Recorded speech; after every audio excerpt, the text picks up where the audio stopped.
അമ്മ വിശക്കുന്ന അമ്മ ബേക്കറി മേടിക്കാൻ പൈസ തരാമോ? എൻ്റെ പൊന്നു മോളെ ഉള്ളത് പറയാലും ഇവിടെ 10ന്റെ പൈസ എടുക്കാനില്ല. വല്ല പിരിവുകാരോ പിശക്കാരോ ആരെങ്കിലും വരുമ്പോൾ എന്തോ കൊടുക്കണമെന്ന് പറഞ്ഞ് ഞാൻ ഇരിക്കും. അമ്മ മാഗിയെങ്കിലും മേടിക്കാൻ 20 രൂപ. എൻ്റെ പൊന്നു മോളെ അമ്മയുടെ കയ്യിൽ പൈസ ഇല്ലാത്തതുകൊണ്ടല്ലോ, അല്ലെങ്കിൽ അമ്മ മോക്ക് മേടിച്ച് തരാതിരിക്കുവോ? പൈസ ഒന്നും ഇല്ല മോളെ, അതുകൊണ്ടല്ലയോ. പൈസ കിട്ടുമ്പോൾ അമ്മ മോക്ക് എല്ലാം മേടിച്ച് തരാൻ കേട്ടോ. ഹലോ, ഇവിടെ ആരും ഇല്ലയോ? എന്തുവായിരുന്നു? ഞങ്ങളെ മോന്റെ കല്യാണം പിടിക്കാൻ വേണ്ടി വന്നാ.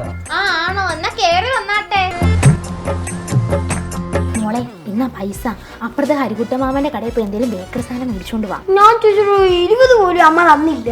അത് പിന്നെ 20 രൂപയല്ലേ, ഇതിപ്പോ 500 അല്ലേ, നീ പോയി മേടിച്ചോണ്ട് വാ. എടി അവര് വലുതായിട്ട് തിന്നത്തൊന്നുമില്ല, പിന്നെ ബേക്കറി സാധനം ഇരുന്ന ആർക്കാ? നോക്കല്ലയോ, പോയി മേടിച്ചോണ്ട് വാ.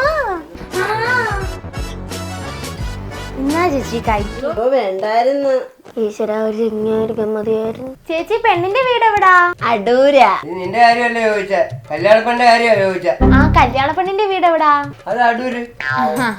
എവിടെ വെച്ചാ കല്യാണം? പണയല്ലേ. നിന്റെ കല്യാണത്തിന്റെ കാര്യമല്ലേ ചോദിച്ച? ചെറുക്കന്റെ കല്യാണത്തിന്റെ കാര്യമല്ലേ ചോദിച്ച? അല്ല എവിടെ വെച്ചാ കല്യാണം? പണയ വെച്ച്. അല്ല പിന്നെ എപ്പോഴാ മുഹൂർത്തം? 12 മണിക്ക്. നിന്റെ കല്യാണത്തിന്റെ കാര്യമല്ല, ചെറുക്കന്റെ കല്യാണത്തിന്റെ മുഹൂർത്തമാ ചോദിച്ച. മനസ്സിലായോ 12 മണിക്ക് തന്നെ അല്ലയോ? അല്ലല്ല, 11:59. അല്ല ചോദിക്കുന്നോണ്ടൊന്നും വിചാരിക്കില്ലേ, നിങ്ങളൊന്നും ഞാൻ ഇവിടെ ഒന്നും കണ്ടിട്ടില്ല. ഞങ്ങളെ വിളിക്കാനുള്ള കാരണം എന്താ? പരമുള്ളയുടെ മോളാണോ? ഓടി അവിടുന്ന് ദിവാകരന്റെ മോള്. അല്ല ഇവരൊക്കെ ആരാ? എനിക്കറിയത്തില്ല, എന്റെ അച്ഛന്റെ പേര് ഇങ്ങനൊന്നും അല്ല. അന്നേരം നിങ്ങളോട് ഞാൻ പറഞ്ഞില്ല, ഇത്രയും ഗതിയില്ലാത്തവനൊന്നും അല്ല പരമുള്ള. എന്നാ ശരി, ഞങ്ങൾക്ക് വീട് മാറിപ്പോയി.